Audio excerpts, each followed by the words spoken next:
धर्म स्वातंत्र विधेयक 2020 आज मध्य प्रदेश की कैबिनेट के द्वारा ध्वनिमत से पारित किया गया है। इसके पारित होते ही 1968 वाला धर्म स्वातंत्र विधेयक समाप्त हो जाएगा। इसके कुछ प्रमुख प्रावधान हैं जो मैं आपके माध्यम से रखना चाहता हूँ। 19 प्रावधान है, आप कहें तो मैं उनको पूरा पढ़ दूं। 9 अलग हैं, 19 अलग हैं। जैसे कि प्रस्तावित अधिनियम में किसी व्यक्ति को एक धर्म से दूसरे धर्म में संपर्क करने में प्रलोभन, धमकी, बल प्रयोग, विवाह, असम्यक, असर, प्रतिणन, अन्य कपटपूर्ण साधन से प्रत्यक्ष अथवा अन्यथा धर्म संप्रवृत्ति करने का प्रयास निषेध किया गया है। कोई भी व्यक्ति के द्वारा उपरोक्त प्रकार के धन संपरिवर्तन किए जाने का दुष्प्रेषण अथवा षड्यंत्र करने का निषेध इसमें किया गया है।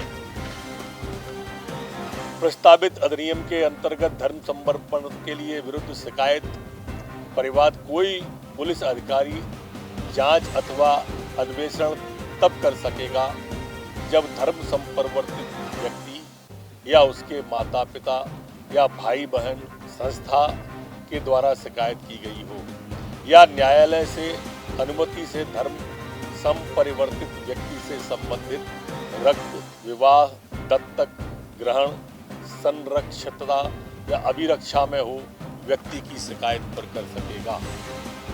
किसी भी व्यक्ति द्वारा अधिनियम का उल्लंघन करने पर 1 वर्ष से 5 वर्ष के कारावास एवं अर्थदंड जो कम से कम 25,000 होगा से दंडित किए जाने का प्रावधान है। नाबालिग, महिला, अनुसूचित जाति, अनुसूचित जनजाति के व्यक्ति के साथ अधिनियम के उल्लंघन किए जाने पर 2 वर्ष से 10 वर्ष के कारावास एवं अर्थदंड जो कम से कम 50,000 होगा का प्रावधान है। अपना धर्म छुपाकर अधिनियम का उल्लंघन किए जाने पर 3 वर्ष से 10 वर्ष के कारावास, अर्थदंड कम से कम 50,000 का प्रावधान इसमें किया गया है। इसी तरह से सामूहिक धर्म परिवर्तन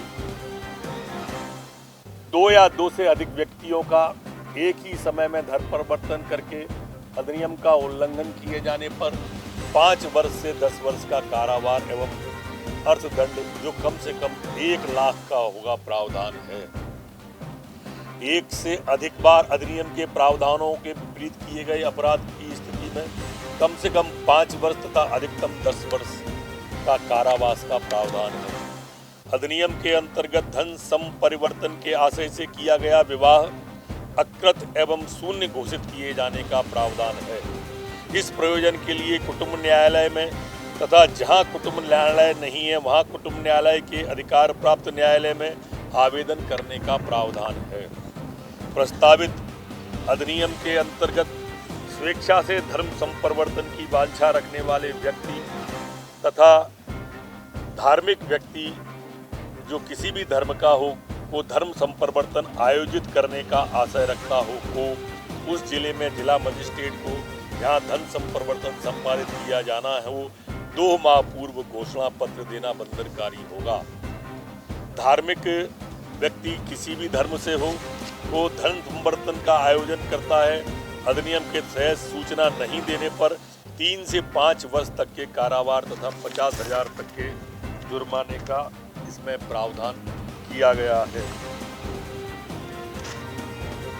प्रस्तावित अधिनियम के प्रावधानों के विरुद्ध किए गए विवाह को नल एंड वॉइड, शून्य, अकृत एवं शून्य घोषित करने का भी प्रावधान इसमें है। प्रस्तावित अधिनियम के प्रावधानों का उल्लंघन किए गए विवाह से जन्मे बच्चे माता पिता की संपत्ति के उत्तराधिकारी होंगे। इसे थोड़ा ध्यान से सुनेंगे।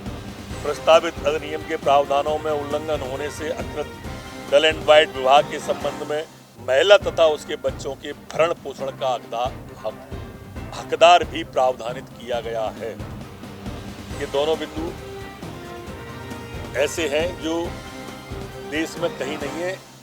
जुर्माने की राशि जो बढ़ाई गई है और यहाँ तक जो मैंने बिंदु पढ़े हैं जुर्माने से यहाँ तक, ये मध्य प्रदेश ने इसे कठोर बनाने की और ज़्यादा कोशिश की है जो इसमें प्रावधानित किए गए हैं। प्रस्तावित अधिनियम के प्रावधानों का उल्लंघन करने वाली संस्था संगठन को भी अपराधी के समकक्ष ही सजा देने का प्रावधान इसमें किया है।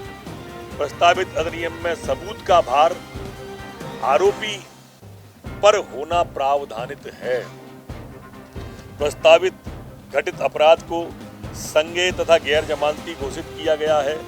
घटित अपराध का अन्वेषण टीआई एसआई से नीचे का अधिकारी नहीं करेगा, इससे ऊपर के ही अधिकारी करेंगे। इसमें अपराध का विचारण करने का अधिकार सत्र एवं न्यायालय में विवेचित किया जाएगा। इस तरह के अनेक इसमें प्रावधान और भी किए गए हैं। जो प्रमुख थे वो मैंने आपको बता दिए, पर इसमें प्रावधान मध्य प्रदेश का यह जो अधिनियम 2020 है धर्म स्वातंत्र्य विधेयक, ये काफ़ी कठोर बनाने की मध्य प्रदेश सरकार ने कोशिश